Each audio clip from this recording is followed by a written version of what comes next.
Amigas, amigos, muy buenas noches. Estamos en debate público. Este debate se graba y se transmite pues a unos días del proceso electoral de las elecciones del 2 de junio. Es evidente que la campaña electoral, que tuvo pues algunos chispazos, la verdad es que no fue una campaña de puntos de inflexión importante.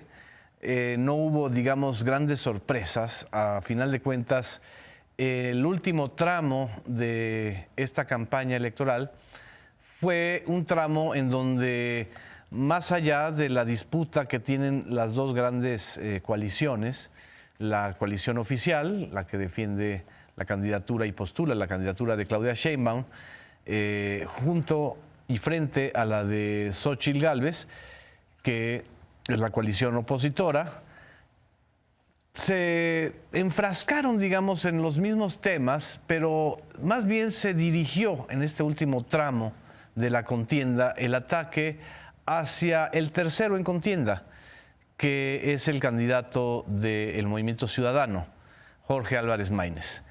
Y este ataque, sobre todo derivado de lo previo y lo posterior al tercer debate presidencial, tuvo un elemento, sí, muy trágico, terrible, la semana pasada, el miércoles de la semana pasada, cuando un ventarrón, básicamente un torbellino de 5 minutos, provocó la caída del templete o de la estructura del templete en donde se estaba preparando y se estaba llevando a cabo el mitin de cierre de campaña de Jorge Álvarez Maínez. Este episodio creo que es el episodio más grave de todos los que se dieron en la campaña. De hecho, en términos generales ha sido una campaña bastante relajada, sin grandes accidentes, salvo este. Vamos a ver la imagen un poco para recordar este episodio y hacer la introducción hacia el tema que queremos abordar. Esto fue en San Pedro Garza García. El escenario estaba preparado para que el grupo Bronco participara y llegó este mal tiempo en esta época de cambio climático. No es difícil de pronosticar que un episodio como este que estamos viendo pues ocurriera, ¿no? A raíz de este accidente y de que 9 personas fallecieron, ha habido una intensa campaña para responsabilizar a las autoridades municipales, estatales de Nuevo León y al equipo de campaña de Jorge Maínez de algo que, pues, sinceramente es absolutamente trágico y absolutamente imprevisto. Fue una desgracia, más de 50 heridos, y este es el episodio que creo que es importante subrayar y recordar. Esta tragedia no evitó que siguieran los mensajes en contra de Jorge Álvarez Maínez o la presión para que renunciara a favor de Xóchitl Gálvez. Pero ¿qué es lo que ha sucedido? Y eso sucedió apenas el día de ayer, lunes. Hubo una renuncia, pero no del lado del MC hacia el PAN, sino del lado del PRI, del corazón de uno de los estados que fueron catalogados como uno de los bastiones priistas más importantes. La excandidata a gobernadora del PRI en el pasado proceso electoral de 2023, Alejandra del Moral, exalcaldesa de Cuautitlán Izcalli, vinculada al exgobernador Alfredo del Mazo, anuncia con una carta que vamos a ver en este debate su renuncia al PRI. Y es un golpe muy duro, otro golpe más a la dirigencia de Alito Moreno. La renuncia de Alejandra del Moral pues se enmarca en una serie de renuncias y defecciones de algunos candidatos, sobre todo en el sureste. Una cosa muy extraña que en el sureste y sobre todo en Yucatán se hayan dado una suma y en Campeche, la tierra de Alito Moreno, se hayan dado una suma de renuncias, nada más para mencionar y enunciar algunas. la candidata del PRD, Tina Tuyup, que es un nombre artístico, Yasmín López, una de las grandes actrices de la carpa yucateca, declinó como candidata del PRD a gobernadora a favor de Joaquín Díaz, el Guacho Díaz, que es de Morena. Ya desde antes, el ex legislador panista, el joven clavadista Rommel Pacheco, renuncia al PAN para irse de candidato de Morena a la alcaldía de Mérida. Pablo Gamboa Mier, hijo de otro de los priistas yucatecos más poderosos de este país, Emilio Gamboa Patrón, renunció también al PRI para no irse a ningún partido, digamos. No dijo específicamente si se iba a sumar a alguna alianza, pero coincide con Alejandra del Moral en dos conceptos claves: el secuestro del PRI por parte de la dirigencia de Alito Moreno, la falta de democracia y de apoyo a los militantes o a los liderazgos del PRI, lo cual me lleva a plantear aquí con mis compañeras y compañeros de debate público una de las primeras preguntas o planteamientos que quiero hacer: si realmente en esta contienda electoral el más afectado, la organización o el partido político que posiblemente salga más afectado, sea precisamente el Partido Revolucionario Institucional. Es muy probable que estas elecciones del 2 de junio sean el ciclo definitivo o definitorio, porque ya muchas veces se ha cantado la disolución del PRI durante varios procesos electorales, pero este es en particular muy significativo. Y bueno, pues abro el debate público con mis compañeras y compañeros, y como tengo a mi derecha a Azul Alzaga, conductora de Punto de Referencia, ¿cómo observas este proceso y esta tesis? Yo creo que es una tesis acertada. Ahora, sí, en muchas ocasiones hemos dicho el PRI en esta ocasión sí va a desaparecer, no ha sido así.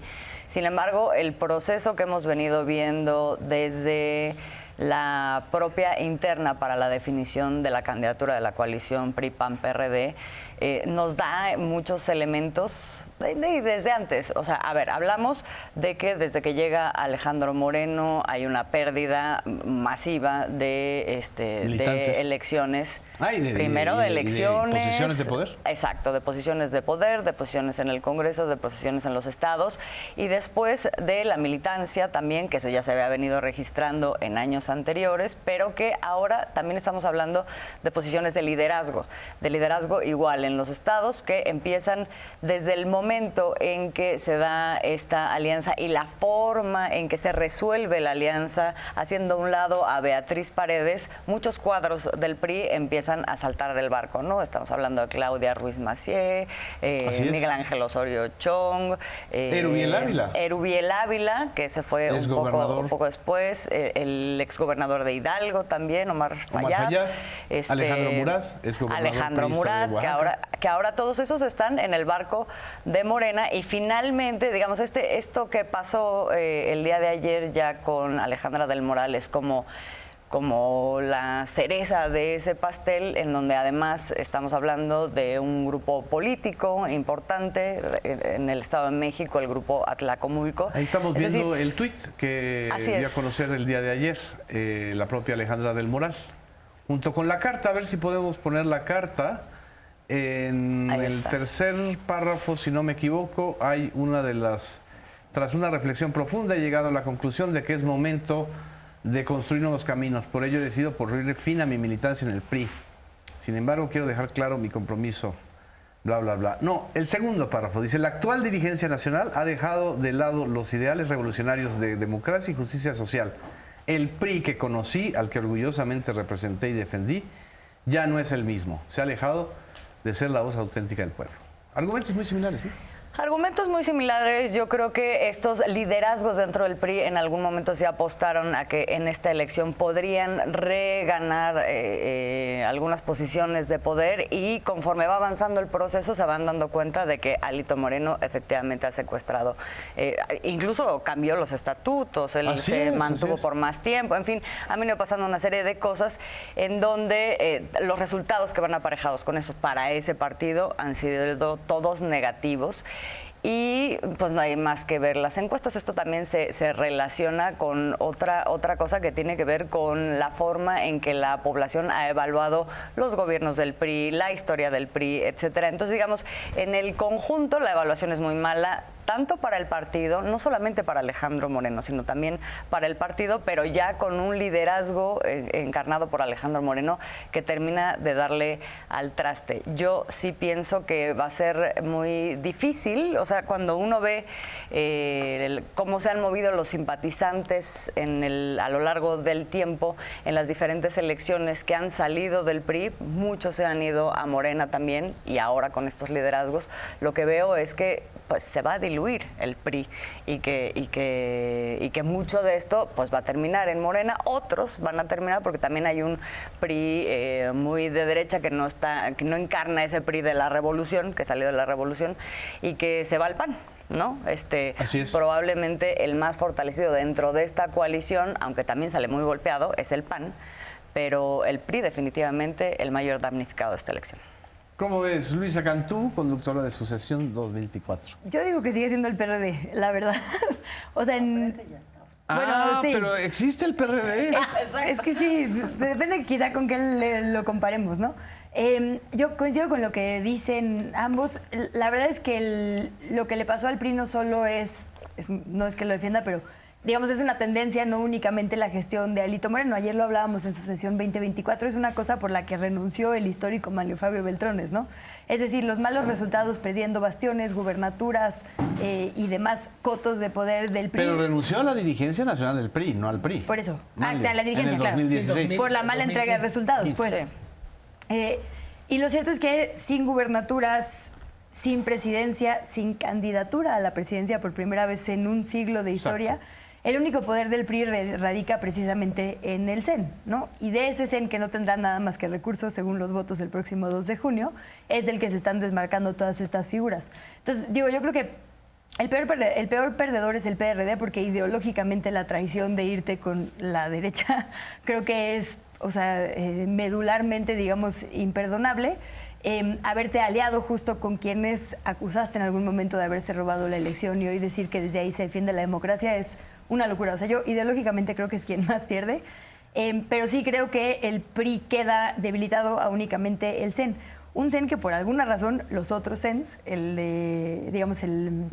los liderazgos del partido como Marco Cortés y Jesús Zambrano, siguen defendiendo, ¿no? Quizá porque por alguna razón todavía hay miedo a su manejo dentro de los partidos, ¿no? Porque lo que decían muchas personas cuando salían del PRI en una primera etapa, digamos, y pienso en Ruiz Massieu, en un montón de personas, era que los consejeros, digamos, nacionales le tenían miedo a Alito, ¿no? Por alguna razón en su manejo interno de cualquier forma ejerce cierto tipo de poder. Entonces yo creo que sería interesante también ver ya no solo los cotos de poder tradicionales, que son los puestos de elección popular, sino el manejo tal cual de partidos y recursos y cómo se reconfigura eso a partir de ahora, ¿no? La tesis que estoy planteando, ahorita un poco para también discutir con Emerson Segura y con Miguel Ángel Elorza, es que el sistema político mexicano, a final de cuentas, lo queramos o no, es resultado de la cultura priista. Sí.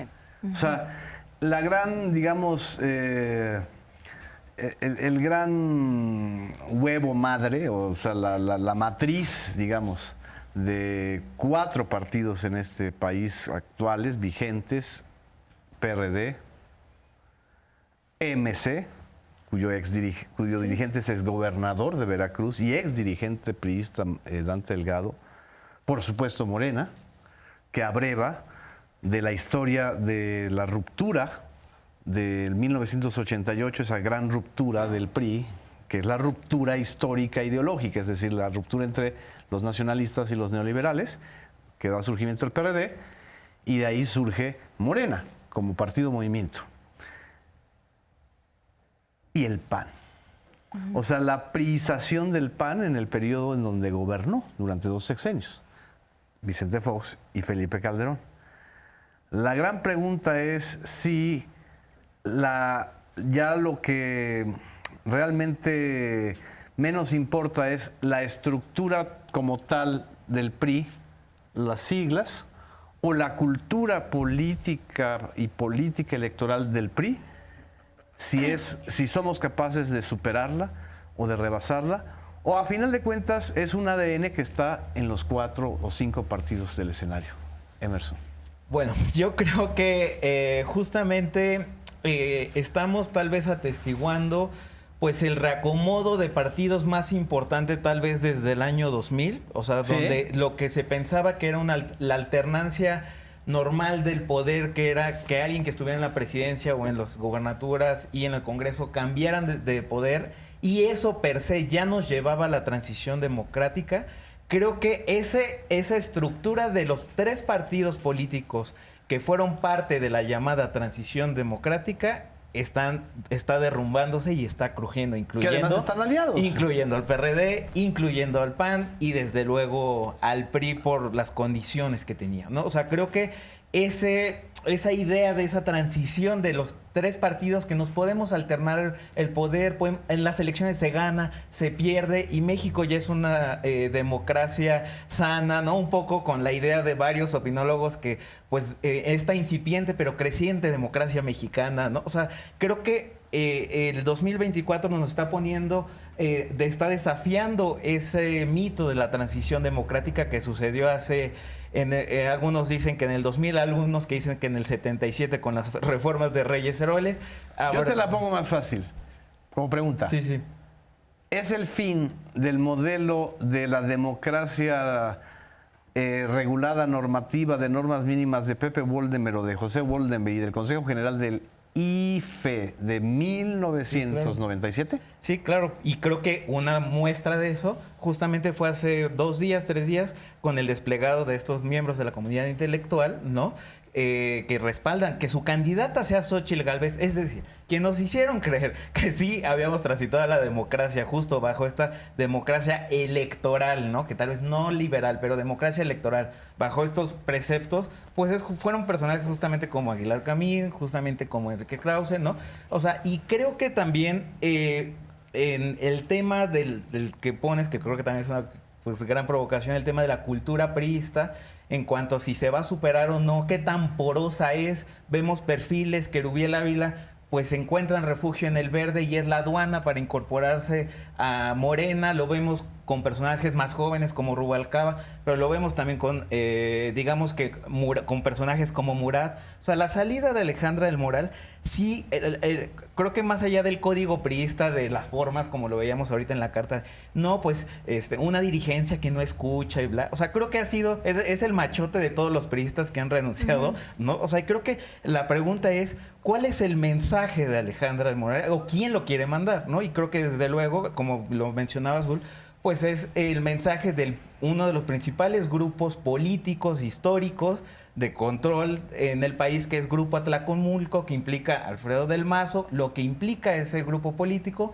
Y también creo que, por otro lado, pues ayer un poco lo planteábamos en su sesión 2024, pues también hay, creo que un desprecio también a la voluntad popular, diciendo que la salida de Alejandra del Moral es el botón de muestra de que se entregaron el Estado de México, pues que nos diga Alito Moreno, pues en qué ventanilla va uno a intercambiar gubernaturas, porque es que la mentalidad, justamente es porque así se maneja, ¿no? La expresión, tan solo la expresión, esto es la prueba de que Alfredo del Mazo entregó el Estado de México, es una expresión profundamente arraigada en la cultura de los priistas. Es decir, vale madre el voto, vale madre la ciudadanía, llamar y hacer campaña.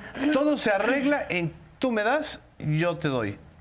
Tú me quitas, yo te quito. Es decir, un intercambio. Es decir, una cultura profundamente antidemocrática. Totalmente. Entonces, es como una confesión de parte. Es lo más, digamos que lo más divertido de este episodio es que salieron del closet en términos de revelar ahora sí, las tripas de la forma en que realmente piensan. Pero además lo más curioso es que luego salen a decir, no, y el voto ciudadano y nosotros vamos... Cuando en realidad lo que están pensando es eso, en estructuras clientelares, cautivas, que se intercambian, ¿no? Perdón que te interrumpí. Sí, no, y nada más para agregar algo, y creo que eso se vincula a este reacomodo de este derrumbe de los 3 partidos de la transición. Creo que está muy bien conectado y creo que muy bien planteado en términos de lo que pasa con MC y un poco, obviamente, a raíz también de los lamentables hechos en San Pedro Garza, porque justamente la reacción de la oposición alimenta pues un profundo, o sea, parece que la oposición tiene un profundo deseo de que le vaya muy mal a MC, claro, donde sea, como sea. Aún sea que se les caiga un templete o aún sea que su candidato haga TikToks, en fin. O sea, su incapacidad, y como ven, AMC como una fuerza, digamos, que irrumpió y creció por XY razones, ¿no? O sea, creo que lo ven como una amenaza y es como, pues no importa si hay que hacer rapiña de que se cayó el escenario y hubo personas muertas, no importa. O sea, justamente es esta incapacidad de adaptarse a la nueva realidad que está a la vuelta de la esquina. Es la profunda cultura autoritaria de estos 3 partidos que fueron los protagonistas de la transición del 2000 al 2018, según ellos. Exacto. Y que están defendiendo que o democracia o autoritarismo, según ellos, ¿no? Es decir, el reflejo con el que están descalificando a un partido que no es el que firma con ellos es una voluntad profundamente autoritaria. Sí, y que MC tampoco es que o Álvarez Maínez sean una revelación política, ¿no? Y que Movimiento Ciudadano haya sido Convergencia antes y fundado por un hombre llamado Dante Delgado, sino simplemente, por lo que acabas de decir, por la decisión de no querer ir con ellos, o sea, más allá de que MC sea muy democrático, socialdemócrata, progresista, o sea, eso no importa, o sea, ni siquiera es un tema de causa o de, ¿no? O sea, sí, es un tema de, en medida que no van con ellos, son esquiroles, ¿no? O sea, creo que sí es bastante Así es, lamentable. que es un término muy prista, el esquirolaje y toda esta idea de que eres esquirol. Miguel, si quieres agregar a esto. Nada más, estos 3 partidos de los que estamos hablando de la transición, los que coincido son profundamente autoritarios, son los mismos que, disfrazados de demócratas, de manera autoritaria impusieron en las calles las reformas estructurales del Pacto por México. Exactamente. Recordemos la reforma educativa, cómo fue a golpe de toletazos, de gas lacrimógeno, impuesta a los profesores. Entonces ahora estos, PRD, el PAN, el PRI, se revisten, según ellos, de un hálito de demócratas y terminan mostrando hoy en día su autoritarismo. Contra Movimiento Ciudadano, los descalifican solo porque no están con ellos e inmediatamente los ven como enemigos, pero también sembrando desde toda su historia lo han hecho a partir de mentiras esta noción de que nosotros somos los elegidos. Y también me parece ponen en evidencia estos que ya se han mencionado, estos tratos que se hacen debajo de la mesa y que luego firman y un tal Marco Cortés los publica en Twitter, donde se reparten incluso posiciones que no pertenecen a un poder ejecutivo local que es el que está en elección, sino que pertenecen al poder legislativo e incluso al poder judicial y más allá a las notarías, donde se supone que los notarios son personas íntegras, etcétera, etcétera. En ese sentido, lo que están mostrando, ya también se ha mencionado, pues es sus entrañas, salen del closet y lo que yo no sé es si no se dan cuenta de que se ponen en evidencia o ya lo dan como algo completamente normal propio de una estirpe política autoritaria que me parece está a punto de caer. ¿Crees que el MC sustituya al PRI como tercera fuerza política en este país? Yo creo que sí, según algunas encuestas. Que ahorita lo vamos a ver, en las encuestas están arrojando eso, por cierto. Sí, en ciertas entidades los ponen por arriba, incluso el PAN lo ponen como segunda fuerza. ¿Tú cómo ves, Azul? Es que quería responder a la pregunta que hiciste hace rato, porque yo sí creo que hay un nuevo ADN. Sí. Es decir... que no es ADN 40, ¿verdad? No es ADN 40. Por mérito propio está pasando todo este desdibujamiento de estos partidos políticos. Pero efectivamente, como mencionas, había un ADN que es la esencia, la raíz de toda la clase política mexicana. Yo creo que en este momento, a lo largo de estos 6 años, se fue construyendo otro ADN y es el ADN que pone por delante Andrés Manuel López Obrador en una forma nueva de gobernar, de relacionarse con los actores de poder, con el poder judicial. Y de articular un partido. De articular un partido. Una parte muy importante fue lo de la sucesión interna en Morena, que rompe completamente con el ADN que estaba establecido. Priista, del tapado de antaño, en la de relación con los medios de comunicación, en la relación con otras instituciones, en la relación con los sindicatos. Es decir, todo lo que era la esencia de esa forma de hacer política del PRI, en esta administración se rompe. Efectivamente, muchos de esos elementos se van ahora a Morena y digamos el gran reto es que Morena logre afianzar, consolidar esta nueva otra forma y otra visión de hacer política y también el servicio público. Y eso yo creo que en mucho va a depender, o sea, no depende de que entren o no entren estos expriistas o expanistas o ex lo que sea, sino de cómo desde la dirección y desde la construcción del propio Movimiento de Regeneración Nacional se pueda seguir avanzando en la transformación. En mucho va a depender de que puedan consolidar lo que se han trazado como un objetivo, que es el de hacer una reforma judicial. O sea, si se logra una mayoría calificada y teniendo esa mayoría calificada, Morena y aliados hacen lo que han venido prometiendo en la profundización de la ruptura con ese régimen autoritario, entonces creo que tenemos un nuevo ADN. Muy bien. Vamos a un corte y regresamos en Debate Público.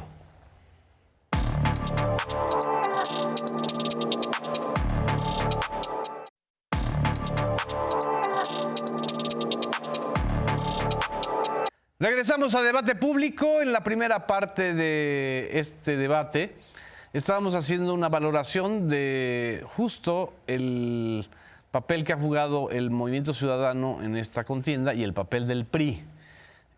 Porque no son, digamos, los actores principales en esta contienda, pero son las estructuras de recambio. A final de cuentas, lo que vamos a observar es muy probable que después de este proceso electoral federal, lo que vivamos sea el resurgimiento o la refundación del sistema de partidos en México, más allá de la reforma electoral, porque el sistema de partidos en México o dependió mucho de las sucesiones presidenciales, de ahí nace el PRI, después el PRM, PNR, PRI, PRM y luego PRI, y luego los otros partidos, los partidos digamos contemporáneos, surgen de las reformas electorales que vienen de 1977-79, la primera gran reforma que crea a los llamados partidos satélites, y luego es la gran reforma de 1996, que es la que digamos inaugura el modelo actual de un organismo electoral autónomo con un tribunal electoral autónomo, supuestamente, hasta el 2018, ¿sí? Entonces, es muy probable que esto también suceda, que no solamente lo importante sea quién gana la elección presidencial, sino qué tipo de régimen de partidos vamos a tener para el próximo sexenio, ¿no? No sé si alguien quiere agregar alguna idea de esto, Emerson. Bueno, yo solo para agregar, creo que esta sacudida, ¿no?, del sistema de partidos, pues, no hay que verlo también como es algo exclusivo de México y es algo raro, o sea, es como pasa también en otras partes del mundo, ¿no? O sea, hay que recordar, por ejemplo, España, ¿no? O sea, justamente después de un bipartidismo, después de la transición democrática, o sea, entre el Partido Popular y el PSOE, fue hasta el 2008, o sea, con la crisis justamente económica, que se reacomoda el sistema de partidos y surge justamente Podemos, surge Ciudadanos y también después surge Vox, ¿no? O sea, el partido de extrema derecha. O sea, digamos, la hegemonía de quienes creían que eran los únicos actores en el sistema de partidos cambió y ahora pues lo vemos ahora como Pero a ver, es buen ejemplo. Pero sí te das cuenta que en España volvieron al bipartidismo. Es decir, a través de los bloques. Claro, pero el modelo, digamos, que surge en España a raíz de la transición pactada, de la muerte de Franco y la llegada de Suárez, surgen las dos grandes organizaciones. El modelo bipartidista, que es PP y PSOE, alrededor y orbitando con las organizaciones autonómicas o con las salidas tanto de Podemos como de Vox y ahora Sumar, en el caso del lado izquierdo. Pero en México no. O sea, en México lo que está sucediendo es que ya no es el esquema tripartidista Exacto. o bipartidista, sino ya es un esquema completamente diferente, ¿no? ¿Cómo lo percibes tú, Luisa? Pues creo que lo empezaremos a ver, ¿no? Sí. Más bien, este sexenio justo será una transición también hacia eso, porque habrá una reconfiguración, digamos, creo que institucional en general, ¿no? Como que algo que hemos visto con diferentes visiones de cómo se debe reformar, pero creo que hay una coincidencia sobre que se debe reformar el Poder Judicial, sobre que se debe reformar el Ejecutivo y el Legislativo incluso, ¿no? Fueron, digamos, los temas medulares hasta el último debate. Debe haber esa cantidad de diputaciones, debe haber una elección de la manera en la que se eligen ciertos cargos, es decir, como que está en la discusión pública si debemos refundar nuestros pesos y contrapesos en general. Creo que hay muchas miras, digamos, de cómo hacerlo. Esos pesos y contrapesos solo los puedes refundar si tienes partidos políticos representados en el Congreso. Estoy de acuerdo. Porque ahí está una de las grandes infodemias de esta contienda, que los partidos ya no eran importantes y que los ciudadanos eran importantes, ¿no? O sea, como si los ciudadanos fueran un ente aparte de los partidos o como si los integrantes de los partidos, es decir, una demagogia, ¿no? Porque al final de cuentas la gente vota por partidos y vota por candidatos que son ciudadanos o ciudadanas y militantes de partidos. No, y como si la ciudadanía de a pie no nos diéramos cuenta que nuestra voz, digamos, no se está representando, sino la voz de cierto tipo de ciudadanía, ¿no? Exacto. O sea, es como- Exactamente. Yo creo que también uno de las consecuencias que ha tenido estos 6 años y la forma de comunicación incluso es que se ha generado una conciencia muy brutal sobre el hecho de que el sistema de partidos no se corresponde, o como Exacto. quitarle las máscaras, ¿no? Si no a se lo que correlaciona representan. con la verdadera Exacto. correlación de fuerzas. ¿Qué representaban esos partidos políticos en realidad? Bueno, lo estamos viendo ahora con esta coalición y eso es como lo que sí representa los dos proyectos que están en disputa. Son 2 proyectos los que están en disputa. En Así este es. momento no hay una tercera vía, por más que pensemos o que el Movimiento Ciudadano exitosamente haya vendido esa idea, pero en realidad no. Lo que yo creo que va a pasar es, o sea, se va a generar un partido que represente ese proyecto que ahorita está en la forma de estos 3 partidos políticos. Va a haber una extrema derecha que va a formar un otro partido, yo sí creo. ¿Tú crees que esa extrema derecha surja del movimiento ciudadano, del movimiento de la marea rosa, es decir, de la coalición de organizaciones que comanda Claudio X Sí. González o de otros? Yo creo que parte de ahí, parte de panistas o Verás, expanistas Tenía, sí. insatisfechos con todo esto que sucedió en el camino a aliarse con el PRI. Y pudiera ser que en el camino surgiera una opción como centrista, no lo sé, pero fundamentalmente creo que ahorita lo que le queda claro a la ciudadanía y por eso el éxito que pudiera tener en el nuevo sistema de partidos va a ser en función de que se corresponda con esta realidad que ya está identificada desde el punto Así de vista es. de la Pero sociedad. hasta en ese escenario el PRI no juega como un papel fundamental. ¿Te No, das no, cuenta? no. O sea, No. se ha desdibujado hasta como... Es decir, Morena no solamente vino a vaciar al PRD, terminó vaciando al PRI. Exacto, es que el PRI A la revolucionario matriz. eso ya no existe. De lo que estamos hablando es el proyecto neoliberal. Exacto, Eso es lo que encarna ese proyecto y después está el otro. exacto.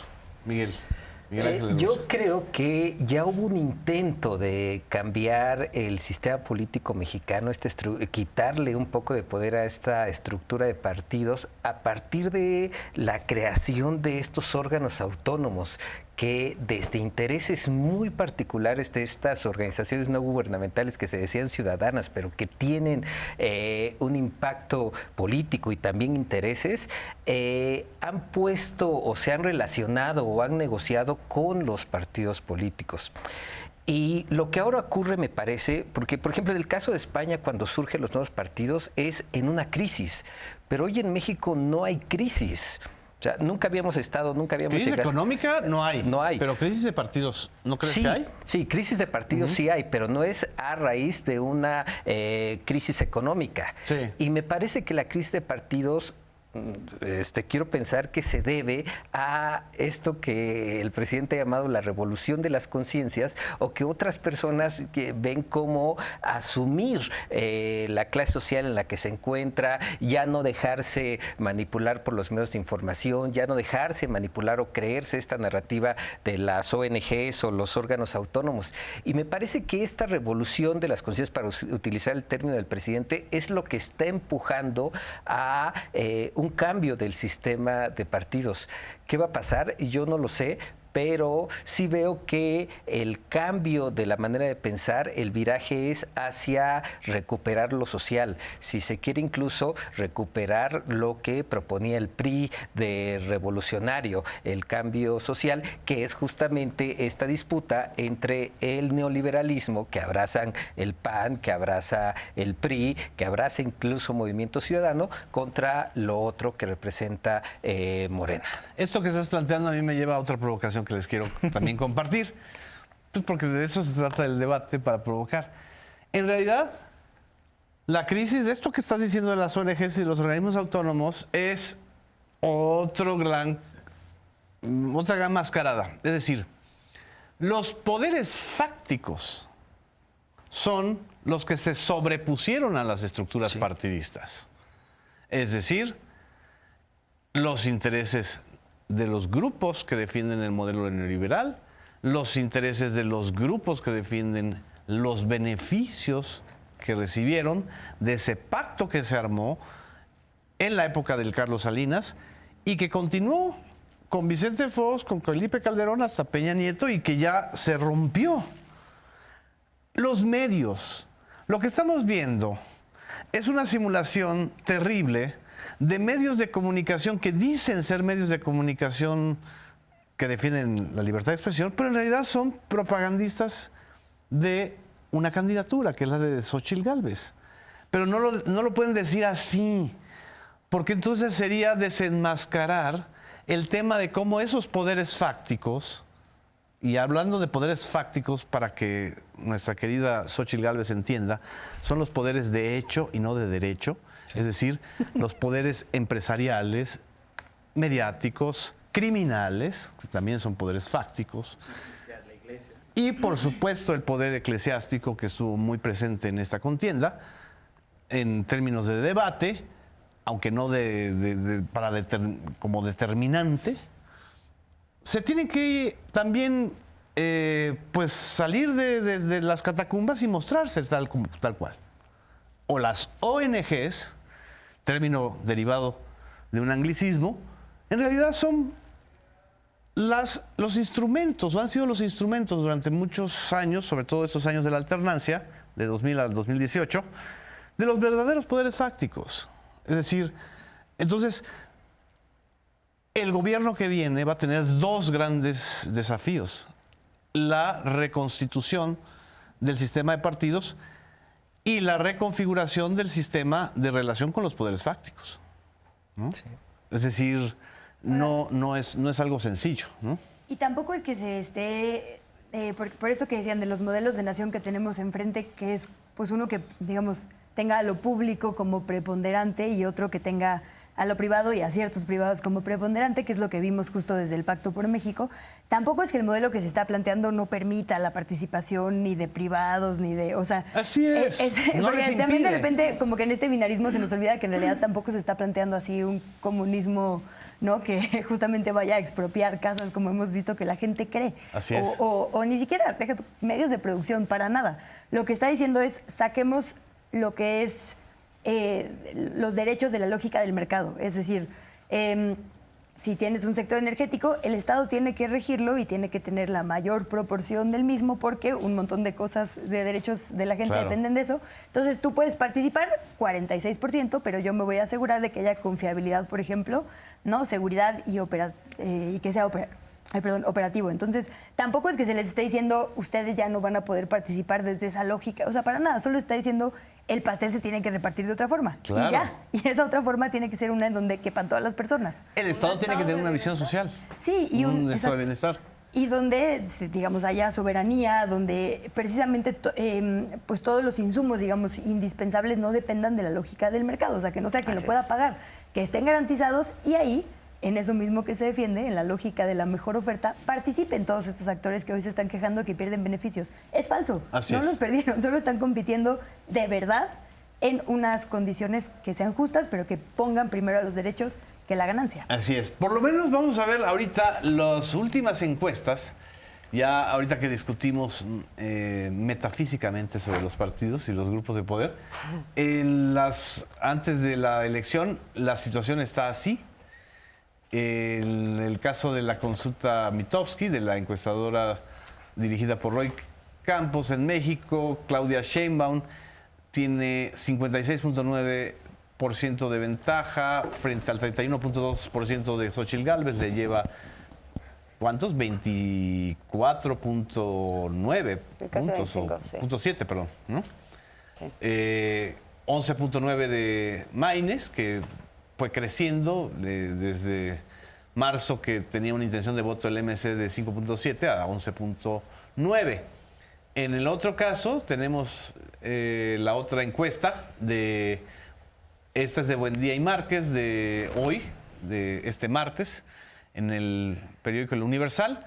Hay 20 puntos de ventaja entre Claudia Sheinbaum y Xóchitl Gálvez y 12% de Jorge Álvarez Maínez. Aquí aparece MC y Álvarez Maínez un poquito arriba en relación con la del Mitofsky, ¿no? Y luego tenemos una tercera, que es la de Encol, ¿no? Encol, que publica El País y W Radio, donde aquí es 56% Claudia Sheinbaum de intención de voto, 33% Xóchitl Gálvez, 23 puntos de ventaja y 11% Jorge Álvarez Maínez, ¿no? Entonces aquí estamos viendo pues sí hay ligeras variaciones. No sé cómo lean ustedes estas encuestas, Azul. No, pues muy ligeras variaciones. En realidad Así es. La tendencia está muy clara y creo que hay otros elementos que también funcionan para hacer una interpretación completa de lo que está pasando con las preferencias electorales. En el caso de consulta Mitofsky, hace el balance entre los positivos y los negativos de los tres candidatos presidenciales y ahí Claudia Sheinbaum sale, entre sus negativos y sus positivos, con un positivo de 39%.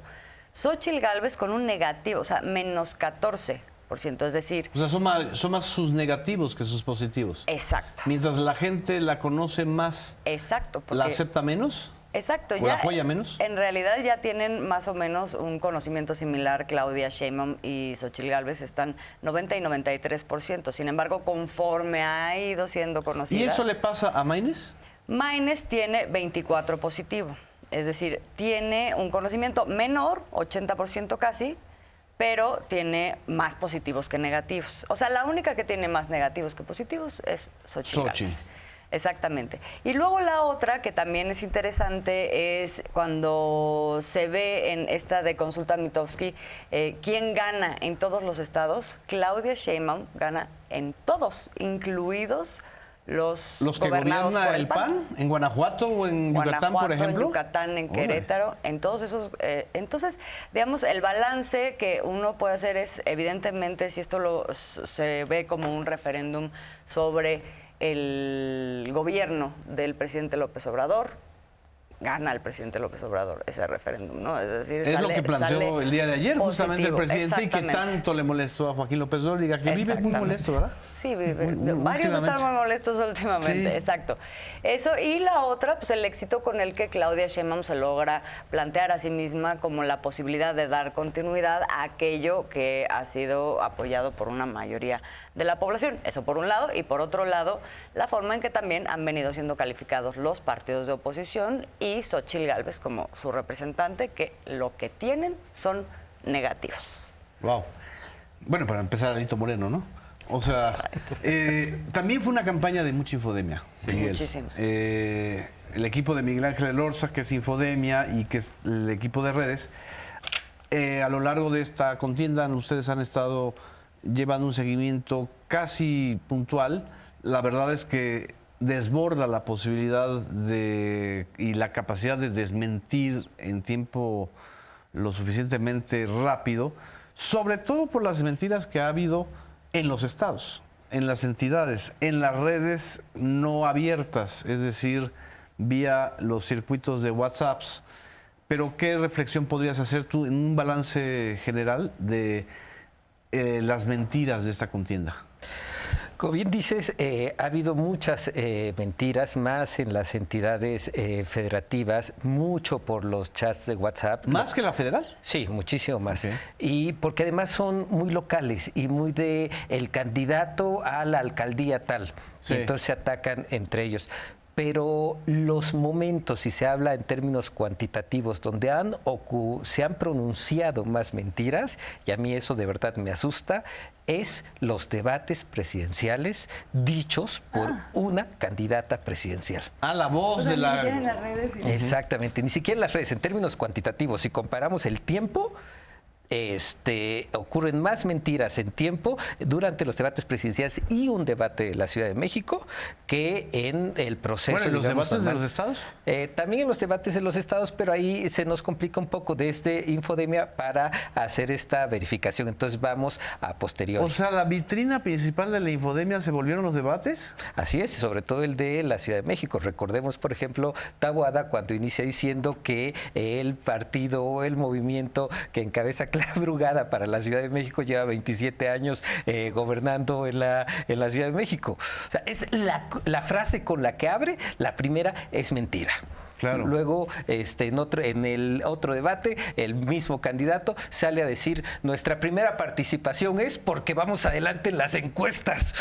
Pero si quien estaba dando la palabra acababa de explicar que se había sorteado quién iba a pasar.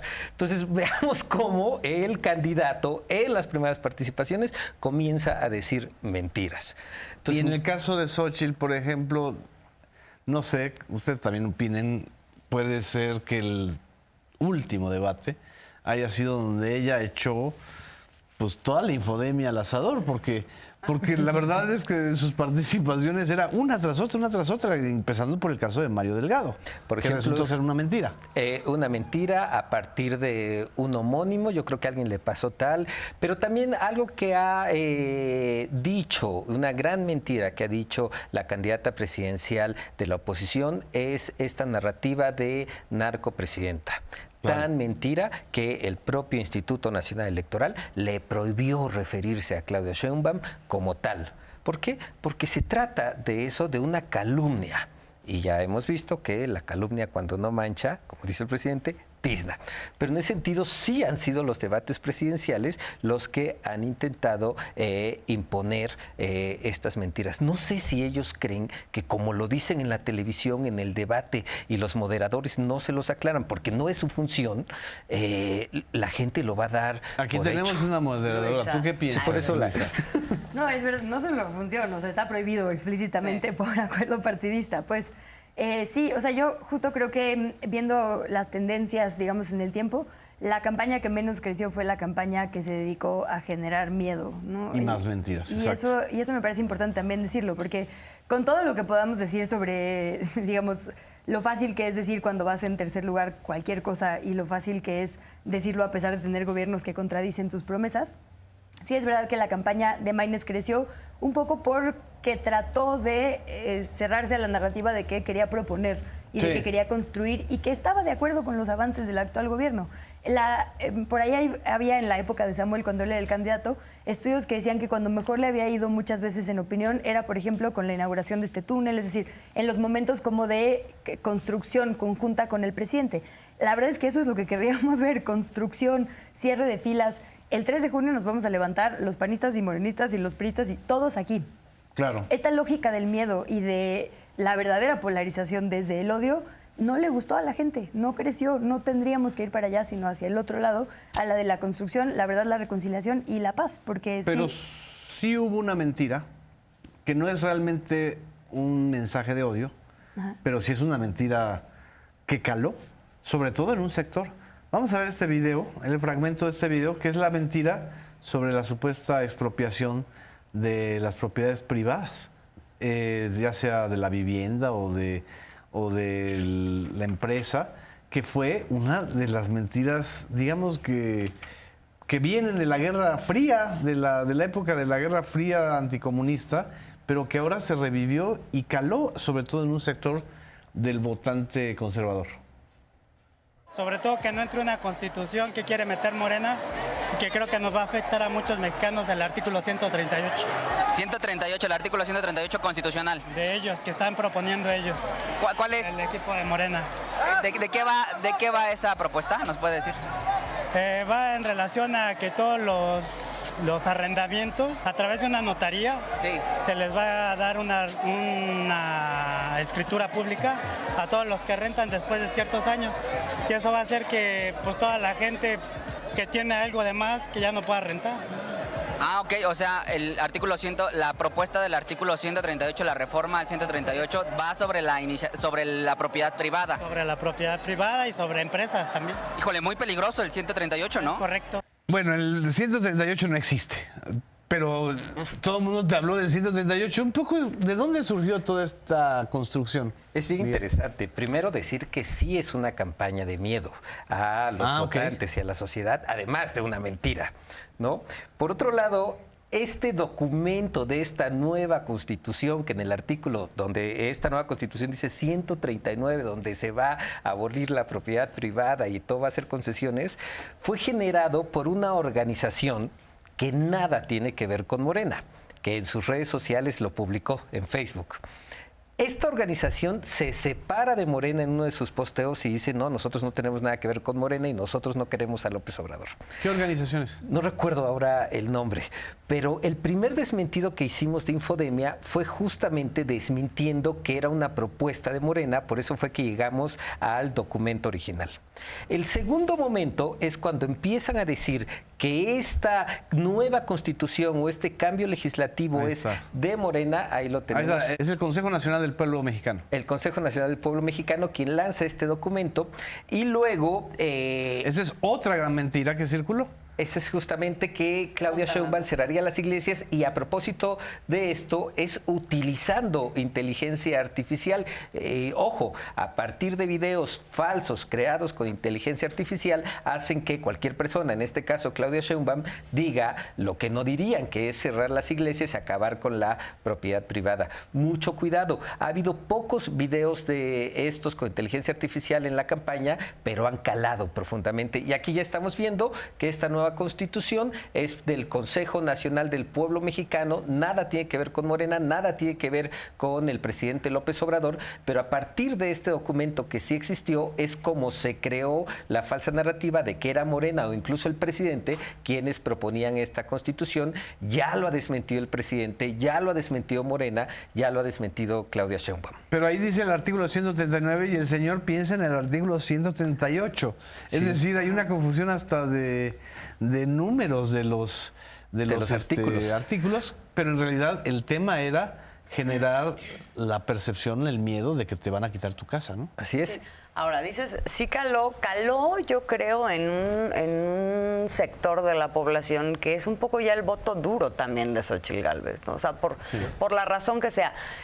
Pero sí creo que esto que dice Luisa es muy importante porque sí se muestra en esta elección una madurez social frente al fenómeno de la infodemia como no se había visto en otras ocasiones. Tan es así, digamos, la gran apuesta de la oposición en esta elección era obligar todo el tiempo a Claudia Sheinbaum y a Morena y al presidente a estar desmintiendo, a no hablar de otra cosa que no fuera desmentir y ahí en el camino, pues a ver si te creen, a ver si no te creen. Tan es así que no les salió la preferencia electoral. Con todo lo que invirtieron en el tema de narcopresidente, narcocandidata, narco no sé qué, narcopartido, ¿no? Exactamente, no le sale. Finalmente no le sale porque no tienen credibilidad, no le sale porque además la infodemia está muy mal hecha, se desmiente, no sé qué. Y del otro lado lo que hay pues también es, desde el punto de vista de la población, una identificación de lo que representa, de dónde viene, y una Claudia Sheinbaum que de pronto hace muy risible lo que estamos recibiendo como infodemia todo el tiempo. Esto de la narcocandidata estuvo como tendencia en redes sociales semanas y semanas y semanas, en el momento en el que dice el INE, no, ya no puedes usar narcocandidata, entonces surge un nuevo hashtag que se llama una asesina no será presidenta, y lleva días desde el momento.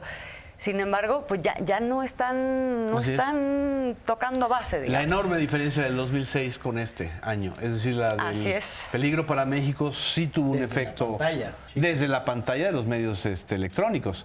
Y en el caso de narcopresidente y narcocandidata y narco no sé qué, narcopartido, en las redes y sobre todo en X, no caló. Porque además no es orgánico, era pagado, con troles y bots quienes repetían todo. A lo mejor no era orgánico, pero sí orgásmico, como dijo Xochitl Gálvez. Bueno, quizá para algunos les causaba esa emoción, ¿no? Pero nada Muy bien, más. pues se nos fue el tiempo. A votar todos el 2 de junio. Muchas gracias por su atención en este debate público. Nos vemos la próxima semana.